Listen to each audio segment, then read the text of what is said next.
All right, cool. I was just setting up the live stream here. So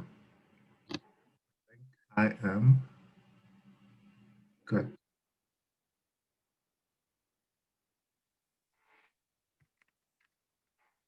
Okay. Morning, morning. Good morning. Good morning, Mr. Nita.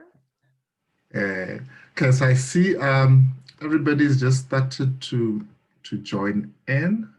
So I can see Diaka saying morning. Linda just joined. Nathan, how's it? Not Kolo just joined. Okay, cool. I see Ratilo there. Zandi. Okay, cool. So I think everybody is just logging in and starting. So how has the start to your morning been? It's been good. I think part of what helps me is if I can fit in a workout, then Yeah, already dealt with half the things that I need to get done in the day. So I'm fired up and ready to go. And you? yeah. No, all good. I usually get up a bit early, but yeah, today was it's been a rough week, so yeah, so I was a bit delayed, but the coffee. So you're happy that it's a Friday? Very happy, very happy, very happy. So do you do so every morning do you do a workout? I have to. It keeps my sanity, and also it's just a best way to quiet my mind and set the intention for the day.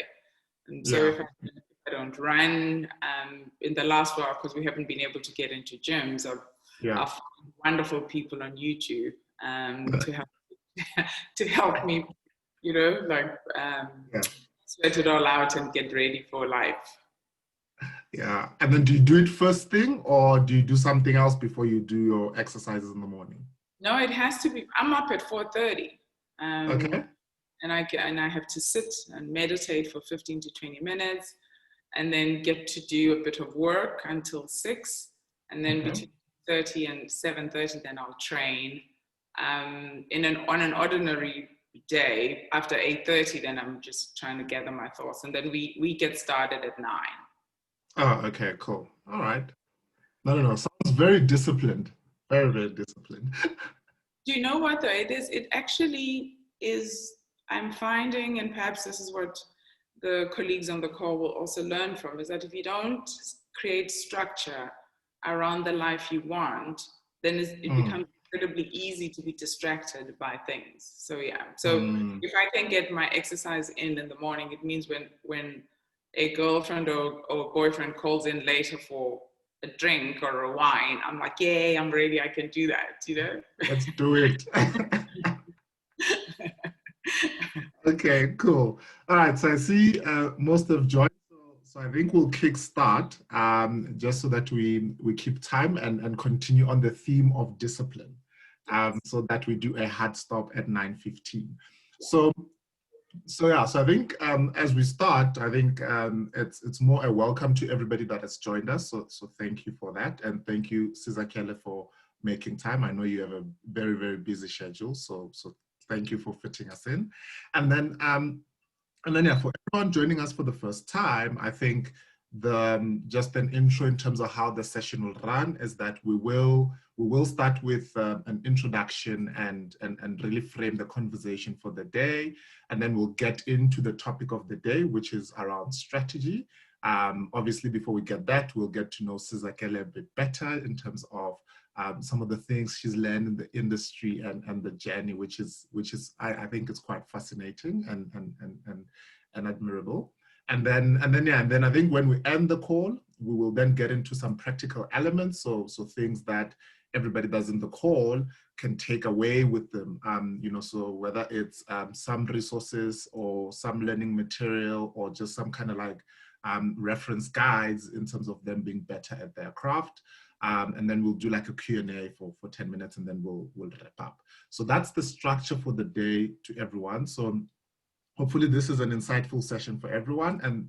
And the vision remains the same for Marketing Fridays, which is us coming together and learning from each other in a way that is open, authentic, and enables everybody to take a few practical nuggets back to their work life and really become better marketers.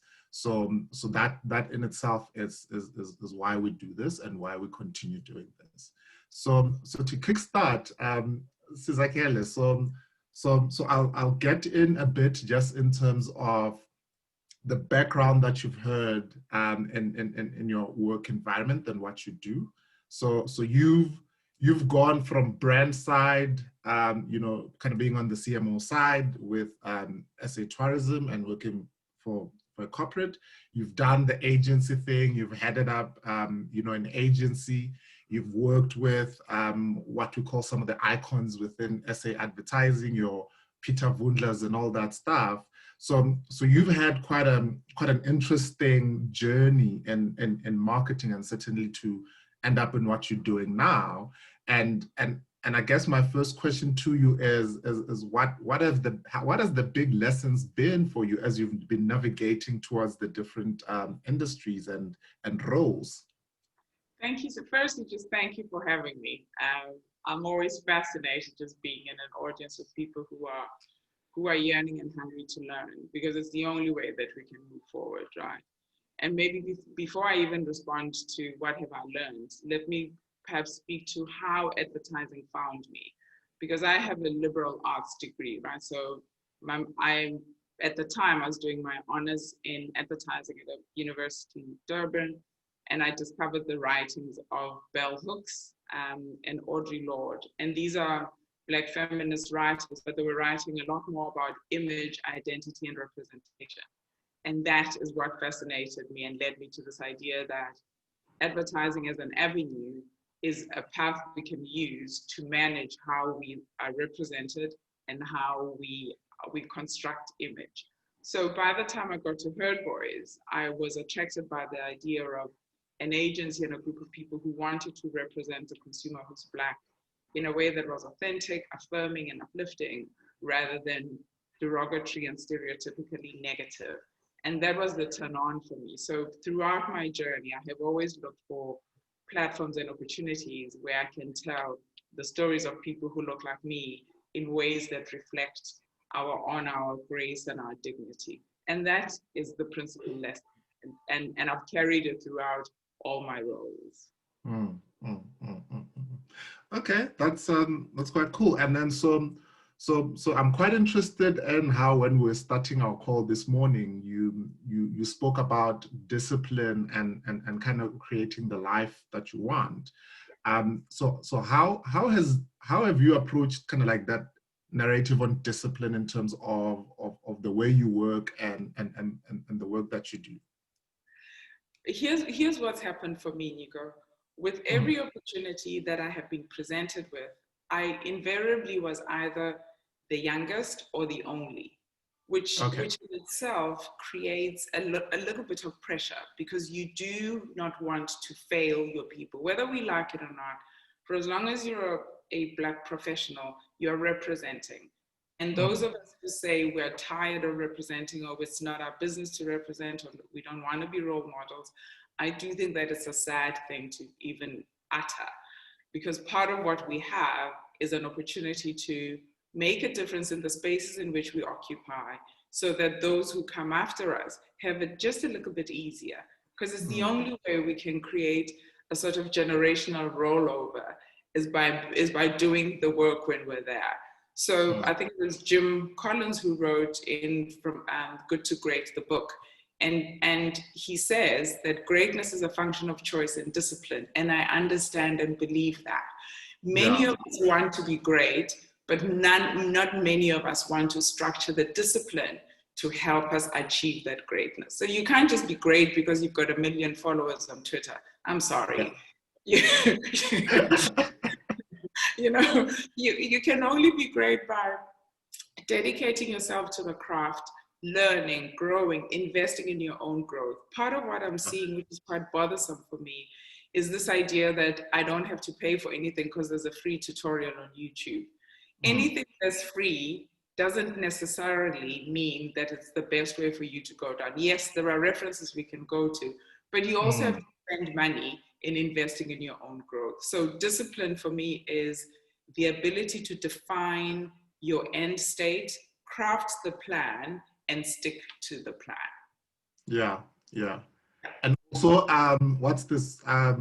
Commit to yourself. So say the things that you said you're gonna do. Yeah, and also just be clearer about what success looks like for you. Because I think part of what also gets us twisted is when I want to be like Nico. There's only Mm, one of you, and your mm, path is different from mine. What we can start doing, I think, instead of losing time comparing, we should be investing time becoming the best versions of ourselves. yeah. Yeah. Okay, and then just before we get into obviously the topic, and then for us on the call, I mean, what I guess the question is more in terms of the vision that you have. So I think part you've answered, and then what are your values that enable you to meet that vision? When I turned 30, which was last week, I had time to reflect on just who I am and what I wanted to leave as a scent of my presence on this earth. And I was very clear in crafting a purpose for myself. That purpose for me anchors around a single word, and that word is influence. And it's not influence as it's been bastardized today. So I'm not an influencer. Please don't ever say that. But what I did want to do is live a life of influence. And a life of influence is anchored on meaning. And meaning Mm, comes from purpose. So having defined the idea that my life should be around positive influence, I then was very clear in what those values are that would hold me, I guess, and help me move along that path. So the first one is this idea of kindness. I truly, truly am all about kind people. I will never hire a jerk in my life. I don't care how mm, intelligent you are. If you're unkind, I have no time for you. Um, this idea of refinement, that you have to improve what you find. So mm, refinement for me means living a refined life. So I hold myself to the highest standards, and I hold everybody I work with to the highest standards. There's a level of integrity which is important to me, not just saying what you mean and meaning what you're saying, but doing what matters when nobody's watching. Because that's what yeah, integrity is, right? yeah. I've had so many opportunities, Nico, to meet people in parking lots and take envelopes and do jobs and be listed on companies that are chasing tenders. I've had a million opportunities to do that, but I am my mother's child, and that Mm. would never have appealed to me. Oh, An wow. aspect of curiosity is also important to me, Okay. because curiosity is also linked to creativity. Creativity is linked to just imagining new things and bringing those things forth. And Mm, the fifth thing that I keep in my toolkit is the pursuit of excellence, not perfection, just excellence. mhm, mm, And mm, excellence mm. is just consistently doing my best, and it seems to be working, because I mean, this is the suitcase I've been carrying Yeah. for a while now. No, it seems to be working very well. Thank you, thank you. And then yeah, so I think then as we get more into the conversation today, just I think the question that I've seen come through from everyone on the call today is that it's when everybody's in the work environment, so whether it's agency side or brand side, is that the question is what really makes like great strategy, and at what point do I know if what I presented as my strategy is I knocked it out of the park? Huh? So I think, I think the word strategy has been um, bastardized to the Yeah, same extent that customer excellence and pivoting. I mean, if I have one more person say pivot, I'm going to stab them in the yeah, I know. Like we've been pivoting. Yeah, I am done pivoting. Like yeah, I don't yeah. hear that word anymore. But so what's important for me is the definition of strategy. Okay. Because a lot of times I've heard people say, our strategy is to spend more money this quarter. Our strategy is to have more brand ambassadors next year. Those are not strategies, those are tactics. There's a Mm, difference between strategy and tactics. So let's be clear. If a brand has a defined end state, and I call that your brand's ambition, and you have a reality that is today's reality, the path that connects between that reality and that ambition is what is called strategy. So strategy, by definition, is a pathway to help you unfold your brand's ambition. That's strategy. The tactics are the things you do to help you unfold that strategy. So marketing is a tactic, advertising is a component of marketing, and that is also a tactic. So I think what's important is let's understand that, and also if you have good thought, the things that come from that thought will be tight, they will resonate, and they will connect. So strategy for me is and I've seen quite a lot of trouble in that space, because if you execute without strategy, it's a nightmare, right?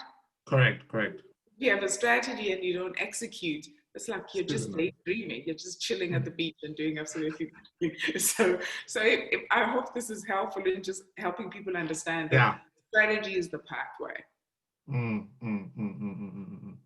And then I guess then would you then say, for the follow-up question, to say, how do I know if then my strategy knocked it out of the park?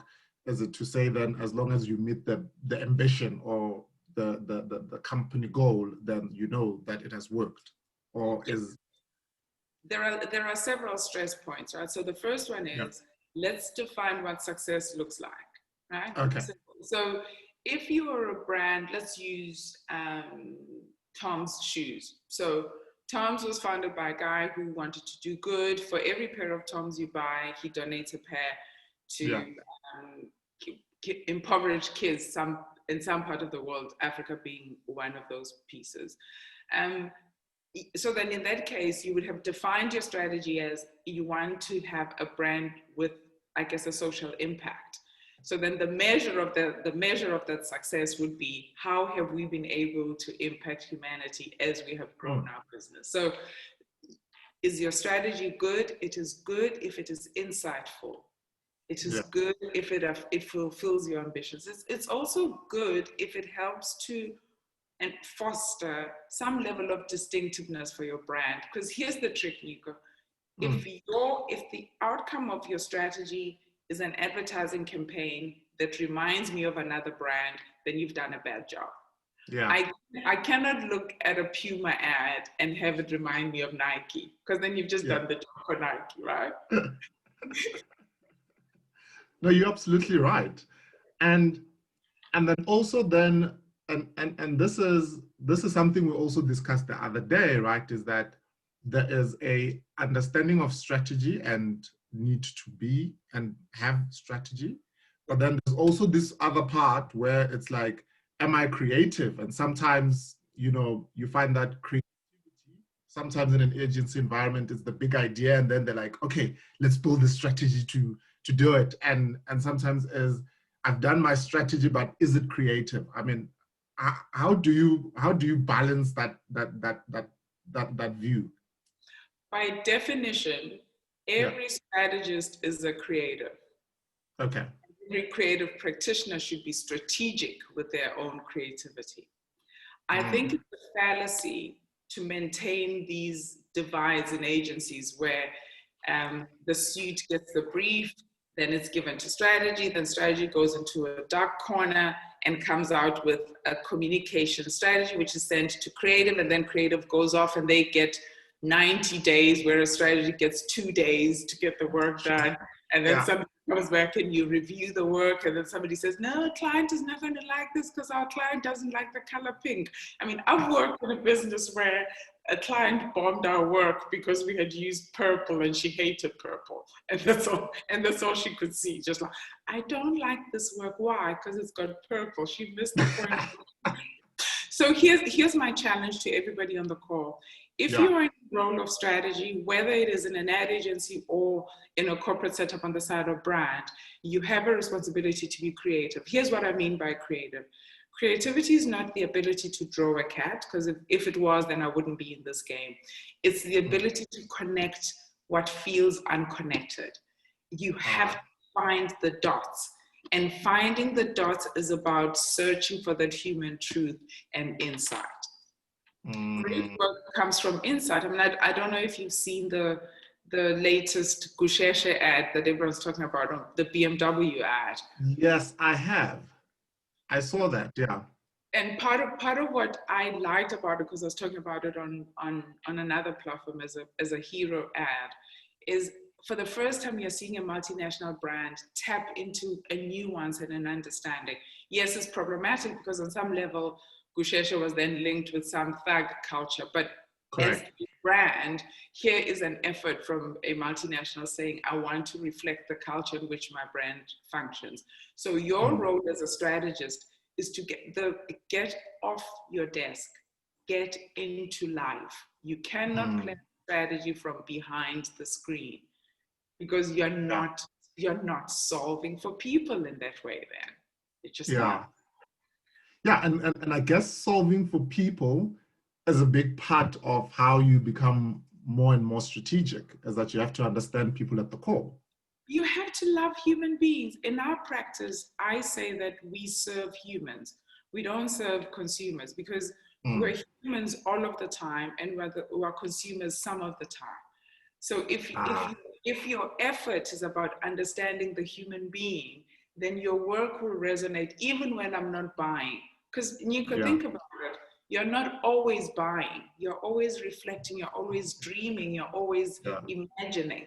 In those aspects, what is the role of the brand? Yeah, and also it's we always too consumed in we must hit you at each digital touch point. We must do that, and it's like, well, hello, I'm doing other things when I'm not shopping. You're quite right. So, for example, when I worked on the brand for Barclays Africa, because the assignment there was, how do you transition a very well-loved red bank into a blue bank called Barclays Africa? And at the time, many of the banking brands were all talking about fees and rates and how we'll get you the best financial solutions. My understanding as a strategist was that nobody wakes up with a bank in mind. You don't wake up going, oh, Capitec, you are my favorite person. That is not the thing you're thinking about. No. Right? There's a great likelihood that you wake up thinking, how am I going to use my life, my time, and my gifts today to move myself forward? So when we came up with the idea of a brand that is here to help you prosper, it was that understanding that prosperity is what people want, not the best credit card rates or the best interest rates. So your role as a strategist is to find what matters to humans and then find a role for your brand in that human journey. Yeah. Okay, so we're now at 8:53, so I'm in a recap of our conversation. We started and you said, let's be disciplined, let's design the life we want, because we have to be good before we can even build any strategy for any brand. And then we went in and understood that I think a key learning when you're saying we are humans all the time, but we're consumers at some point or time, I think it's brilliant. And it sounds obvious, but we're not doing the obvious. Why? I always wonder, like, why do we not do the obvious things? We don't do the obvious things because not a lot of people talk about the obvious things, right? Yeah. Like, life is so much simpler. And I think we complicate it because all we do is regurgitate. So if you walk in a room and you use language that's been used before, you're not contributing. You are not adding magic. You are just repeating. You have a responsibility as a practitioner in the creative field to contribute something new. That's your responsibility. Yeah. And not to pivot. And stop pivoting. Yes, and stop pivoting, please. Yes. Okay, cool. So as we wrap our conversation, which feels like it just went by so fast, before we get into the Q&A, I think so my last question for kind of the last few minutes is that, so for everyone here's on the call, in the different fields that they're in and the different brands that they're in, what are some of the practical things that they could do that could always make them remain kind of strategic in their thinking and their approach? So I guess the first one is what has worked for you, and then generally what are some of the things you think marketers and brand practitioners could do? There are practical things, and then I'll discuss very quickly the framework we use in our business. Okay. The practical things are stay interested. You have to stay interested. Interested people are interesting. So when I hear somebody say to me, I'm bored, I don't understand what that means. Yeah. So you have to be curious. If you really want to solve for humans, you have to get out and be with humans. It doesn't necessarily have to translate into an ethnographic assignment, but it must translate into the search for insight. And insight, here's another term that's also been busted out, that insight is not a description of what's happening. Insight is the explanation of why that is happening. So I've seen too many times people say, oh, I've got an insight. What's an insight? Oh, many Black females had single households. I'm like, that's not an insight, that's a description. What is the insight? The insight is, then tell me what happens as a consequence of that description. So people get lazy and they label things. And so let's give you an example. We have a brand, I worked on a brand called Disprin, and the client had said to us, their share of the headache market was shrinking. So we needed to come up with a campaign to help people buy Disprin more.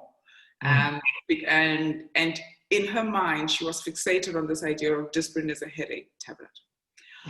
After spending time watching how people use Disprin, including throwing it into a can of Coca-Cola so it gives you a quick buzz, in case you didn't know that.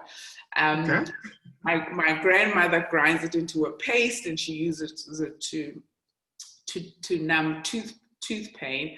So it was then obvious that not everybody was using Disprin as a headache tablet.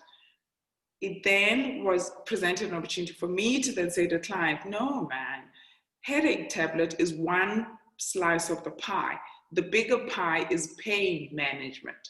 So by suggesting to clients that Disprin is about managing pain, not managing a headache, meant that we were able to expand the scope of their brand and expand the opportunity of success. So you move from one slice of the pie to a bigger slice of the pie. And that's what good strategy is.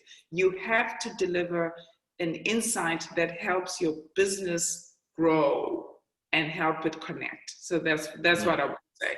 So then very quickly on just the framework that we use in our business, we have a framework called the C6. So the first journey is understand your brand's content. What is its purpose? And let's be clear about what that is. Understand the context within which your brand functions.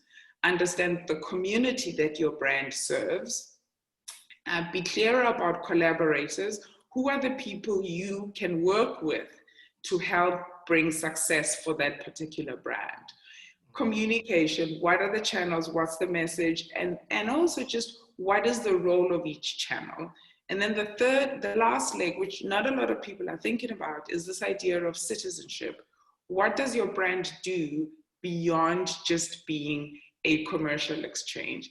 And it's not 27 blankets on Mandela Day or a check on take a girl child to work day.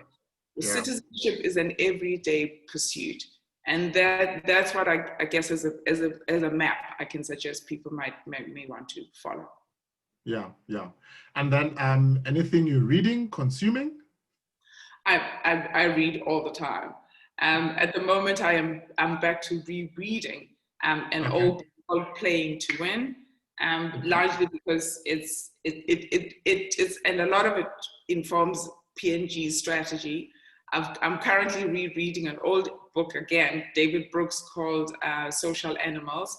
In fact, if you're a strategist, that would be a very good book for you to read, because it truly does talk about, it's an element of behavioral economics, which is fantastic. David Baldwin's written a book called The Experience Economy, which is also fantastic, because it talks to just how, if we understand how people live and create and dream, then we can meet them halfway on that journey. Yeah, yeah, yeah. Okay, cool. That's awesome. So I've taken them. I mean, I love reading, so I'll probably get all three. Good stuff. Good stuff. Yeah, and then I'll just like keep on telling you, you know what, Sizakelle, I read this part. This is what it's saying. Oh Awesome. Awesome. Awesome. Awesome. And you know what? Also, I find strategic guidance from books that have nothing to do with marketing or brand building. Do you know what I mean? Like yeah, yeah.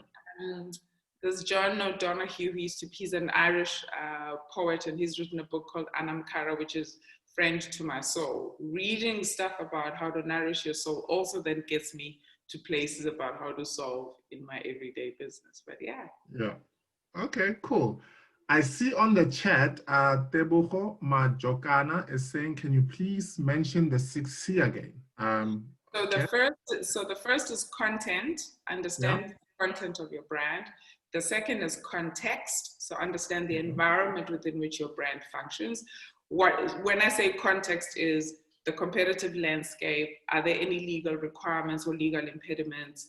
Are there any social entanglements that your brand must avoid? Hello, clicks. Yeah. And then communities, just understanding the people that your brand serves. Remember, I was talking up front about how we serve humans, so we don't speak about consumers. But if in your business they do, maybe this is an opportunity for you to just go and educate them. And then collaborators speaks to the other parties that you can work with to make your brand a success. I mean, we've seen brands like Montclair collaborate with this, or BMW collaborate with that. So that's a fantastic way to be able to just extend and accelerate your brand's growth. We're talking about communication. What are the channels? What are the messages? And what is the value and role of each channel? And then the last element is citizenship. This idea of what does your brand mean in society, and what is its social impact? Okay, awesome. So I'm going to just open up the Q&A. So I'm going to take the first question from Busha. So it was more around the strategy in terms of building your agency. So it's quite an entrepreneurial question to say, now, I'm going out to market and I'm relatively unknown. What strategy can I use to build my agency? And then I'll just keep on taking other questions as they come. We are now at 9:02 to everyone. At about 9:12, we'll do a hard stop. So if anyone who has a question, just put it on the Q&A button, and then I'll keep on reading it. So yeah, so maybe then the first one is from Buhle, yeah. So Buhle, thank you for your question. The answer to that is you have to be clear about why you want to start your own business. Because here's a fallacy. Everybody thinks working for themselves makes life easier, or that you'll make more money, or that it will be glamorous. All those three things are incorrect. If you're going out on your own, it's because you're pissed off at your boss or because you've seen somebody else do it, then that's the wrong reason. You have to be very clear about what need your business is going to meet. Because if you are just going to enter the marketplace and sell tomatoes and onions like the next guy, then you're not going to be making anything unique. There has to be a uniqueness to what you're going to offer. There has to be clarity on what success looks like. And you have to be very clear about what human need or consumer problem you're solving. So don't do it to be fashionable. Do it because there's a real consumer or a real human need that you are going to be solving. And once you've decided, then remember that your job then is not so much about going around trying to find people to invest in your business, but it's about you presenting your proposition in a manner that is so compelling that people want to buy. Then you don't have to you don't have to sell when you're good. You invite people on a journey, and then they buy and they come along with you. Yeah, yeah. I guess the saying is true to say you must sell to the right market and they'll buy. Yeah, except you see, I would still do it the other way. Like I don't know, okay. Because here's what it is, Nico. If I'm selling something to you, you would know it, right? Like an insurance broker.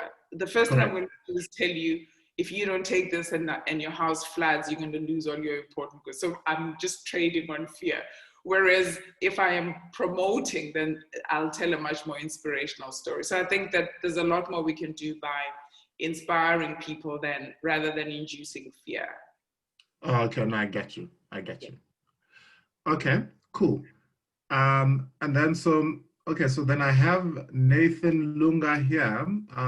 He says, as marketers, we're always asked to come with a killer marketing strategy. But I believe the plan is only 20% of the work, and then 80% comes from our application and flexibility. So I think it's more a comment. Let me just try to see if I understood Nathan better. Nathan, I've allowed you to speak. So was it more a comment on strategy, or did you have a specific question on it? It was mostly marketing. Hello, can you hear me? Nah, we can hear you now. Yeah, almost like a sort of like realization that we always force, no, come up with this killer strategy. Yes, you can come up with a strategy, it's there. But the bulk of the work will come when you implement. There are a lot of unforeseen circumstances which you cannot put on the plan. So you cannot say, go to the client, this is a killer strategy, because there are a lot of things we did not plan for, and our ability to deal with those circumstances, that's where the bulk of the work is. And it always, for me, it's always difficult to go to a client and say, I have a killer marketing strategy, because for me, I think I'm just selling and I just want to get the deal, and I'm not being truthful to the client. Okay. All right. Thank you. All right. Cool. Okay. So I'll just take you back there.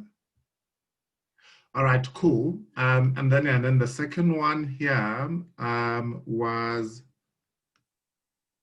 Okay, so Linda says, culture eats strategy for breakfast. How do you influence change in a company with a good strategy, but then the culture is slightly not so great?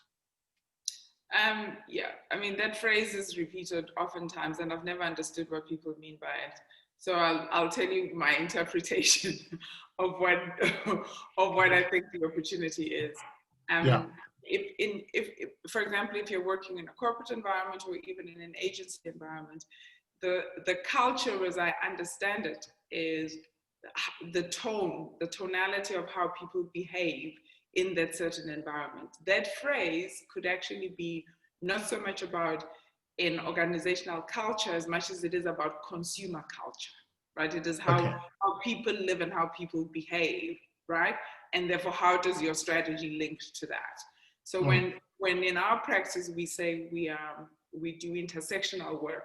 So we work at the intersection of commerce, creativity, and culture. And culture for us is just how human beings live.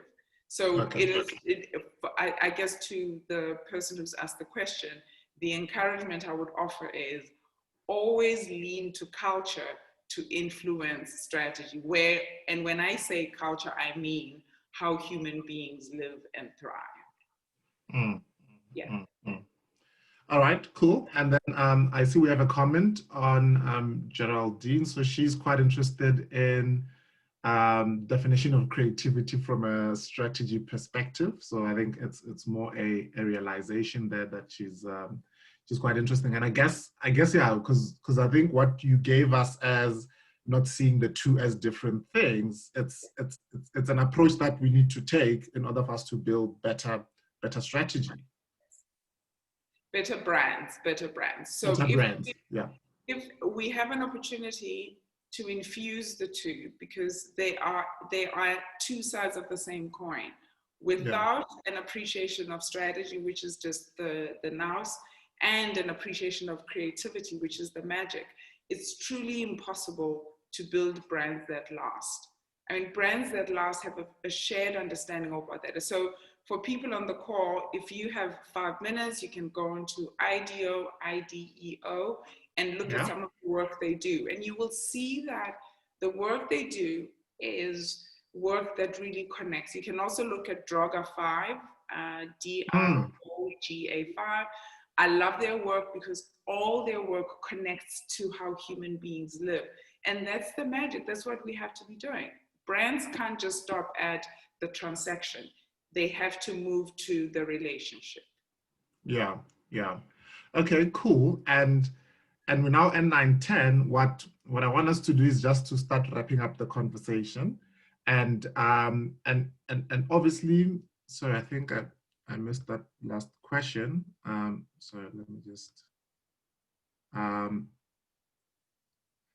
okay, cool. So I think it was more a compliment. So the compliment is they're saying they love how you use the human element in your strategy in solving a client brief and something that they'll take. So I think it's your contribution to humanity this morning. Good. Yeah. Really glad. So that has been appreciated. So your definition of how we fuse creativity and strategy, that has been appreciated by everyone in the audience, and your definition of you are, in the end of the day, looking at humans, and you know, we just consume at different intervals. So that's something that resonates a lot with everyone. So thank you for that. And then yeah, I think as we wrap up, I mean, I've consumed a lot of your content in the last 2 weeks, and I know you have a special place in your heart for female entrepreneurs, right? So and you've coined a term around it. So as we close off, I mean, it's just to get a sense and understanding on what your views are in terms of the female entrepreneur and female-led businesses as a closing thought. Thank you, Nico. So I think the term you're referring to is entrepreneur. Yeah, you said that. But so for a minute, I was very clear about everyone has conversations about entrepreneurship and how female entrepreneurs can contribute to the growth of South Africa, the continent, the world, but we don't necessarily specify the ways in which we can help them advance. So our Finest Hour is a platform we've created in our business to help raise these entrepreneurs, because there are unique skills you need. In the same way that not every woman is a feminist, not every female entrepreneur is a entrepreneur. And there are elements that we are helping them, that we train them in to help just increase the success of their businesses. I mean, the data is out there. Women businesses fail at 6 times the rate of males at year 3. So if they're dropping off at year 3, it means there's a problem. So we literally want to work with women whose businesses are 3 years and older to help them recalibrate and set themselves on a path of success. So yeah, they can go onto my website, read about our Finest Hour, join the community, and make magic. Because it's time to make magic. It's time. Yeah.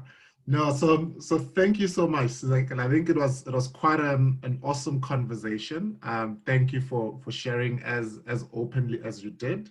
The examples were appreciated. I think also the amount of questions that I'm seeing and kind of the varied comments in terms of the value that's being added to everyone, I think that's quite great. I think you know, from my side personally, I'll probably buy those 3 books you recommended. And then I'll also read up on these concepts that you've said. I think they're quite practical, which I love. So thank you very much. And then I think it's a thank you to everyone. Obviously, we do a hard stop at 9:15, so very disciplined, so that everybody gets back to their day. Anything you want to add, Sizakelle, before we wrap up? It's been an absolute joy, and for everyone on the call, I can only wish you 2 things. Clarity, so you know what you need to get done, and the courage to follow through with what emerges. But thank you for your time. Ah, amazing. Awesome. Thank you, everyone. And then I see my colleague and friend Keta is saying, please buy for me as well those books. So if they notice a spike in their book sales, it's all this call. Good stuff. Okay, thank you so much, Sizakelle. Thank you to everybody for joining us. Cheers. Okay, bye-bye.